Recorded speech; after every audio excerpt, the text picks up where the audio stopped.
ನಿನ್ನ ಅಧ್ಯಕ್ಷ ಅಂತ ಇಟ್ಕೊಂಡು ಅವನ್ಗೆ ಹಂಗಲ್ಲ ಸರ್ ಹಿಂಗಲ್ಲ ಸರ್ ಅಂತ. ನಾನು ಮಾತಾಡ್ತಾ ಮೆತ್ತಿಗೆ ಖಾಲಿ ಮಾಡ್ಬಿಟ್ಟ ಅವನು ಪಂಚಾಯತಿನ. ಈ ತರ ಧೋರಣೆ ಇದೆ. ಅವರು ಹೇಗಿದ್ದಾರೆ ಅಂದ್ರೆ ಗ್ರಾಮ ಪಂಚಾಯತಿ ಮೆಂಬರು ಅಧ್ಯಕ್ಷರುಗಳು they are more powerful than a minister. ಆ ಲೆವೆಲ್ ಅಲ್ಲಿ ಇದ್ದಾರೆ ಅವರು. ಯಾಕೆ ಅಂದ್ರೆ ಅವ್ರು ಸಲೀಸಾಗಿ ಗೊತ್ತಿರೋ ದುಡ್ಡು ಬರ್ತಾ ಇದೆ. ಸುಮಾರು 5 ಸೋರ್ಸ್ ಬರುತ್ತೆ. ನರೇಗಾ ಸ್ಕೀಮ್ ಅಂತಾರೆ. ಎಲ್ರು ಇವರೇ left hand right hand sign ಹಾಕ್ಬಿಡ್ತಾರೆ. 20 ಜನ ವರ್ಕರ್ ಬಂದಿರ ಅಂತ ಹೇಳ್ಬಿಟ್ಟಾರೆ. JCB ತಗೊಂಡು ಕ್ಲೀನ್ ಮಾಡ್ಬಿಡ್ತಾರೆ. ದುಡ್ಡು ಕ್ಲೈಮ್ ಮಾಡ್ತಾರೆ. ಯಾರು ಕೇಳೋರಿಲ್ಲ. ಅದು 2 ಸಲ 3 ಸಲ ಪಂಚಾಯತಿಯಲ್ಲಿ ಕೆಟ್ಟೋಗಿದೆ ಅಂದ್ರೆ ಆ ಊರವ್ರು ಕಂಪ್ಲೇಂಟ್ ಕೊಡ್ಬೇಕು, ನಮ್ಮ RO ಇಲ್ಲ ಅಂತ, ಇಲ್ಲ ಕರೆಂಟ್ ಇಲ್ಲ ಅಂತ. ಯಾರು ಕಂಪ್ಲೇಂಟ್ ಇಲ್ಲ. ಆಮೇಲೆ ಈ ಪ್ರಕಟಣೆಗೆ ಒಂದು ತಮಾಷೆ ಇದೆ. ಎಲ್ಲ ಗ್ರಾಮ ಪಂಚಾಯತಿಯಲ್ಲೂ ಏನು ನಾವು ಕೊಟೇಶನ್ ಕರಿಬೇಕಾದ್ರೆ ಪ್ರತಿಯೊಂದು ಗ್ರಾಮ ಪಂಚಾಯತಿ ಕಂಪ್ಯೂಟರ್ ಅಲ್ಲಿ 3 ಸಪರೇಟ್ ಕೊಟೇಶನ್ಸ್ ಲೆಟರ್ ಇದೆ. ಅವ್ರು ಬೇಕಾದವ್ರದ್ದು ಯಾರೇ ಕೊಟೇಶನ್ ಮಾಡಬೇಕು, ಸೈನ್ ಮಾಡಬೇಕು, ಅಪ್ಲೈ ಮಾಡ್ಬೇಕಾದ್ರೆ. ಎಲ್ಲ ಕಡೆ ನಾನು ನೋಡಿದ್ದೇನು ಅಂದ್ರೆ 2 ಕೊಟೇಶನ್ ಸೈನ್ ಇಲ್ಲ ಅಂದ್ರೆ ಅಪ್ಲಿಕೇಶನ್ ಹಾಕಿರೋದು. ಯಾರು ಗ್ರಾಂಟ್ ಮಾಡ್ಬೇಕು ಅದು ಮಾತ್ರ ಸೈನ್ ಇದೆ. ಅವ್ರ ಹತ್ರ ಇರುತ್ತೆ. ಅವ್ರು ಕೊರಿಯಂಗ್ ಎಲ್ಲ ಅವರೇ, ಎಲ್ಲ A to Z ಅವರೇ, ಲೆಫ್ಟ್ ರೈಟ್ ಎಲ್ಲ ಬರೆದು ಸಾಕ್ಬಿಡ್ತಾರೆ. ಎಲ್ಲ ಒಂದು ಕಡೆ ಗ್ರಾಮ ಪಂಚಾಯತ್ ಸ್ವರಾಜ್ಯ ಮಾಡಬೇಕು ಅಂತ ನಮ್ಮ ಲೆಜಿಸ್ಲೇಚರ್ಸ್ ಒಂದು ಕಾನೂನು ತಂದ್ರೆ ಸ್ವರಾಜ್ಯ ಆಗ್ತಾ ಇಲ್ಲ. ಹಳ್ಳಿಯಲ್ಲೂ ವಿಚಿತ್ರವಾದ ರಾಜಕೀಯಗಳಾಗಿ ಹಳ್ಳಿಗಳು ನೆಮ್ಮದಿ ಇಲ್ಲದಾಗೋಗಿದೆ. ಇವರು ಹಳ್ಳಿಯಲ್ಲಿ ದುಡ್ಡು ಮಾಡಿ ಶುರು ಮಾಡಿದ್ದಾರೆ. ಅಷ್ಟುದ್ದ ಮಣ್ಣು ಹಾಕೋದು ರೋಡ್ ಮಾಡಿದೀನಿ ಅಂತ ಹೇಳೋದು. 300 ಲೈಟ್ ಹಾಕೋದು 30 ಲೈಟ್ ಇರ್ತವೆ. 300 ಲೈಟ್ ಚಾರ್ಜ್ ಮಾಡ್ತಾರೆ. ನನಗೊಂದು ಇನ್ಸಿಡೆಂಟ್ ಆಯ್ತು ಅಲ್ಲಿ ನಂಬೆಳ್ಳಿ ಅಂತ. ಸರ್ ಎಲ್ಲ ಫಿಲಿಪ್ ಬಸ್ ಬಲ್ಪ್ ಹಾಕಿರೋದು ಅಂತ. ಇವಾಗ ಸ್ವಲ್ಪ ಮರ ಹತ್ತಕ್ಕಾಗಲ್ಲವಲ್ಲ ನನಗೆ, ಕಂಬ ಹತ್ತಕ್ಕಾಗಲ್ಲ, ಸ್ವಲ್ಪ ಹತ್ತ ಬಿಡ್ತೀನಿ, ಇಳಿಯೋದು ಕಷ್ಟ ಆಗುತ್ತೆ.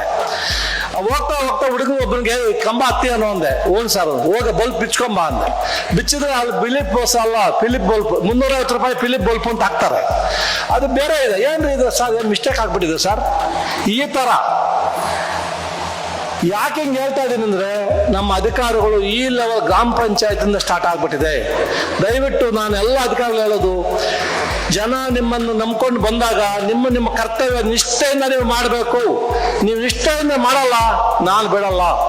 Section 13 unfit to continue in the office ನಾನು ಡಿಕ್ಲೇರ್ ಮಾಡೋಕೆ ಅವಕಾಶ ಇದೆ. Section 17 ನಾವು ನಿಮ್ಮನ್ನು ಜೈಲು ಕಳಿಸ್ಬೋದು. 17A ಸುಳ್ಳು ಕೇಸುಗಳು ಹಾಕಿದ್ರೆ, ನೀವು ಸುಳ್ಳು ಇದು ಮಾಡಿದ್ರೆ, ಅಂಡರ್ಟೇಕಿಂಗ್ ಕೊಟ್ಟು ಕೆಲಸ ಮಾಡ್ತಾ ಇದ್ರೆ ಹೈಕೋರ್ಟ್ ಪವರ್ ಇದೆ. ಹೈಕೋರ್ಟ್ ಪವರ್ ಲೋಕಾಯುಕ್ತ ಕೊಟ್ಟಿದ್ದಾರೆ. ಕಂಟೆಂಪ್ಟ್ 6 ತಿಂಗಳು ಜೈಲು ಕಳಿಸಬಹುದು. ಅದೇ ರೀತಿ ಸುಳ್ಳು ಕೇಸ್ ಹಾಕಿದ್ರೆ ಯಾರಾದ್ರೂ ಬಂದು, ದೇರ್ ಆರ್ ಗುಡ್ ಆಫೀಸರ್ಸ್, ಅವ್ರಿಗೆ ಎದುರಿಸಿ ಮಾಮೂಲಿ ಕೇಳ್ತಾರೆ. ನಮ್ಮವರು ಕೆಲವು ಸಂಘಗಳೆಲ್ಲ ಹೋಗ್ತವೆ, RT ಆಕ್ಟಿವಿಸ್ಟ್ ಇವರೆಲ್ಲ. ಅವ್ರು ಕೊಟ್ಟಿಲ್ಲ ಅಂದ್ರೆ ಅವ್ರ ಮೇಲೆ ಸುಳ್ಳು ಕೇಸ್ ಹಾಕ್ತಾರೆ. ನನ್ನ ಮುಂದೆ ಬಂದ್ರೆ ಸುಳ್ಳು ಕೇಸ್ ಹಾಕಿದ್ರೆ ನಾನು ಬಿಡಲ್ಲ. ಮಿನಿಮಮ್ 3 ವರ್ಷ ಜೈಲು, ಮ್ಯಾಕ್ಸಿಮಮ್ 3 ವರ್ಷ ಜೈಲು, 5,000 ಫೈನು. ನಾನು ಬಿಡೋದಿಲ್ಲ. ಇನ್ನ ಹೇಳ್ತಾ ಹೋದ ಬೇಕಾದಷ್ಟಿದೆ. ಅದೆಲ್ಲ ಹೇಳೋದು ಬೇಡ. ನಮ್ದು 100 ಕೇಸ್ ಹಾಕೊಂಡ್ ಬಂದಿದ್ದೀವಿ ಇವತ್ತು. ಎಲ್ಲರೂ ಅಧಿಕಾರಿಗಳು ರಿಕ್ವೆಸ್ಟ್ ಮಾಡ್ತಾ ಇದ್ದೀನಿ, ಎಲ್ಲೆಲ್ಲ ಗ್ರೀವೆನ್ಸ್ ಇದೆ ಅಲ್ಲೆಲ್ಲ ದಯವಿಟ್ಟು ಬೇಗ ಮುಗಿಸಿ ಜನಗಳಿಗೆ ನ್ಯಾಯ ಕೊಡಬೇಕು. ಬೇಗ ಜನಗಳ ಸಹನೆ ಹೋಗ್ಬಿಟ್ಟಿದೆ. ಮುಂದೊಂದು ದಿವಸ ಇದೇ ಸಹನೆ ಕಳ್ಕೊಂಡ್ರೆ ಕಷ್ಟ ಆಗುತ್ತೆ. ಸ್ವಾತಂತ್ರ್ಯಕ್ಕೆ ಹೋರಾಡಿದೀವಿ, ಮತ್ತೆ ನಮ್ಮ ಮಕ್ಕಳು ಹೋರಾಡೋ ಪರಿಸ್ಥಿತಿ ಬಂದ್ಬಿಡ್ತದೆ. ಎಲ್ರಿಗೂ ಹಕ್ಕು ಮಾತ್ರ ಕೇಳ್ತಾರೆ ಸಮಾಜ. ನಾನು ಯಾವಾಗಲೂ ಹೇಳ್ತೀನಿ, ನಿಮ್ಗೆ ಹಕ್ಕಿದೆ. ಅನುಚ್ಛೇದ 14 ಈಕ್ವಲ್ ಬಿಫೋರ್ ಲಾ, ಎಲ್ಲರೂ ಕಾನೂನು ಸರಿಸಮಾನರು ಅಂತ. ಅನುಚ್ಛೇದ 21 ಗೌರವಕ್ಕೆ ಬದುಕಬೇಕು ಪ್ರತಿಯೊಬ್ಬ ಸಮಾಜ ವ್ಯಕ್ತಿ, ಇರ್ರೆಸ್ಪೆಕ್ಟ್ ಕ್ಯಾಸ್ಟ್ ಕ್ರೀಡ್ ಏನೇ ಇರಲಿ ಗೌರವದಿಂದ ಬದುಕಬೇಕು ಅಂತ. ಅದೇ ರೀತಿ ವಾಕ್ ಸ್ವಾತಂತ್ರ್ಯ ಇದೆ ನಮ್ಮ ಪ್ರೆಸ್ ಅವ್ರಿಗೆಲ್ಲ. ಅದು ಪ್ರೊವೈಸೋ ಇದೆ, ಲಿಮಿಟೆಡ್ ಇದೆ. ವಾಕ್ ಸ್ವಾತಂತ್ರ್ಯ ಇದೆ, ಏನೇನೋ ಬರೆಯಕ್ಕಾಗಲ್ಲ. ಒಂದು ಇನ್ಸಿಡೆಂಟ್ ಆಗುತ್ತೆ. ಒಬ್ಬರೇನೋ ನಮ್ಮ ಲೋಕಾಯುಕ್ತ ಮೇಲೆ ಇಷ್ಟುದ್ದ ಬರೆದು ಬಿಟ್ಟಿದ್ರು, ದೊಡ್ಡ ತಿಮ್ಮಿಂಗಳ ಬಿಟ್ಟು ಸಣ್ಣ ಮೀನು ಹಿಡಿತಾರೆ ಇವರು ಅಂತ. ನಾನು ಅವ್ರ ಮೇಲೆ ಕೇಸ್ ರಿಜಿಸ್ಟರ್ ಮಾಡಿ ಬನ್ನಿ ಕೊಡಿ, ಯಾರೋ ದೊಡ್ಡ ತಿಮ್ಮಿಂಗಳ ಬನ್ನಿ ಎಂದೆ. ಬರಲೇ ಇಲ್ಲ, ಅವ್ರು ತಪ್ಸ್ಕೊಂಡ್ಬಿಟ್ರು. ಬಿಟ್ಟಿಲ್ಲ, ಕೇಸ್ ರಿಜಿಸ್ಟರ್ ಮಾಡಿದೀನಿ, ಕೇಸ್ ನಡೀತಾ ಇದೆ. ನೀವು ಒಳ್ಳೆಯವ್ರು ಯಾರೇ ಆಗಲಿ ಸರ್, ಸಮಾಜ ಇರಲಿ, ಅಧಿಕಾರ ಇರಲಿ, ನಮ್ಮ ಪ್ರೆಸ್ ಮಾಧ್ಯಮ, ನಿಮ್ಮ ತಲೆ ಬಾಗಿ ನಿಮ್ಮ ಕಾಲ್ ಟಚ್ ಮಾಡ್ತೀನಿ. ದುಷ್ಟರಿದ್ರೆ ಕತ್ತಿಡ್ಕೊತೀನಿ, ಬಿಡಲ್ಲ. ಕಾನೂನು ಬದ್ಧವಾಗಿ ಏನ್ ಮಾಡ್ಬೇಕು ನಾನು ಮಾಡ್ತೀನಿ. ನಮ್ಮ ಲೋಕಾಯುಕ್ತ ಕಾಯ್ದೆಯಲ್ಲಿ ಅವಕಾಶ ಇದೆ, ಅದರ ಪ್ರಕಾರ ನಾನು ಮಾಡ್ತೀನಿ. ಎಲ್ಲರೂ ಸಹಕರಿಸಿ, ದಯವಿಟ್ಟು ಸುಳ್ಳು ಕೇಸನ್ನು ಹಾಕಬೇಡಿ. ಜೆನ್ಯೂನ್ ಕೇಸ್ ತೊಂದರೆ ಆಗ್ತಾ ಇದೆ, ನಿಜವಾದ ಬಡವನಿಗೆ ತೊಂದರೆ ಆಗ್ತಾ ಇದೆ. ಬರೀ ಇವರು ಮಧ್ಯದಲ್ಲಿ ಈ ಮೀಡಿಯೇಟರ್ಸ್ಗೆ ಅನುಕೂಲ ಮಾಡ್ಕೊಂಡು ಹೋಗ್ತಾ ಇದ್ದಾರೆ, ಅದನ್ನು ಅವಕಾಶ ಕೊಡಬೇಡಿ. ಎಲ್ಲ ಅಧಿಕಾರಿಗಳು ನಾನು ರಿಕ್ವೆಸ್ಟ್ ಮಾಡಿ ಕೈ ಜೋಡಿಸಿ ಕೇಳ್ತೀನಿ, ದಯವಿಟ್ಟು ಬೇರೆಯವರನ್ನ ಆಶೆ ಪಡಬೇಡಿ. ನಮ್ಮ ಅನ್ನ ಮಾತ್ರ ನಾವು ತಿನ್ನಿ, ನಿಷ್ಠೆಯಿಂದ ಬದುಕಿ. ನಿಷ್ಠೆಯಿಂದ ಬದುಕಿದ್ರೆ ನಿಮಗೆ ಗುಂಡಿಗೆ ಇರುತ್ತೆ.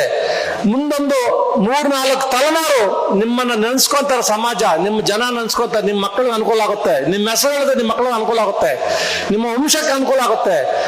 ಕೆಟ್ಟ ಅಧಿಕಾರಿ, ಭ್ರಷ್ಟಾಚಾರಿ ಅಂತ ನೀವು ಒಂದ್ಸಲ ಅವಾರ್ಡ್ ತಗೊಂಡ್ಬಿಟ್ರೆ 5-6 ಜನರೇಷನ್ ನಿಮ್ಮ ಜನರೇಷನ್ ಹೋಯ್ತು.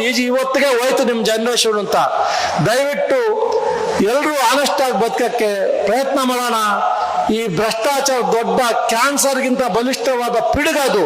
ಕ್ಯಾನ್ಸರ್ ವಾಶ್ ಮಾಡ್ಬೋದು ನಾವು, ಭ್ರಷ್ಟಾಚಾರ ಮಾಡಕ್ ಆಗ್ತಾ ಇಲ್ಲ. ನಾನು ಯಾವಾಗಲೂ ದೇವ್ರು ಕೇಳ್ತೀನಿ, ಆರೋಗ್ಯ ಒಂದು ಕೊಡಪ್ಪ ಭಗವಂತ, ನನಗೆ ದುಷ್ಟ ಸಂಹಾರ ಶಕ್ತಿ ಕೊಡು. ಏನು ಬೇಕಾಗಿಲ್ಲ, ರಿಟೈರ್ಡ್ ಆಗಿದ್ದೀನಿ, ಪೆನ್ಷನ್ ಬರುತ್ತೆ, ಇನ್ನೇನು ಬೇಕು? ಏನು ಬೇಕಾಗಿಲ್ಲ. ಆ ಮನಸ್ಥಿತಿ ಇಟ್ಕೊಳ್ಳಿ. ನಮ್ಮ ಅನ್ನಕ್ಕೆ ಮಾತ್ರ ನಾವು ಆಸೆ ಪಡೋಣ, ಬೇರೆಯವ್ರ ಅನ್ನಕ್ಕೆ ಆಸೆ ಪಡೋದು ಬೇಡ.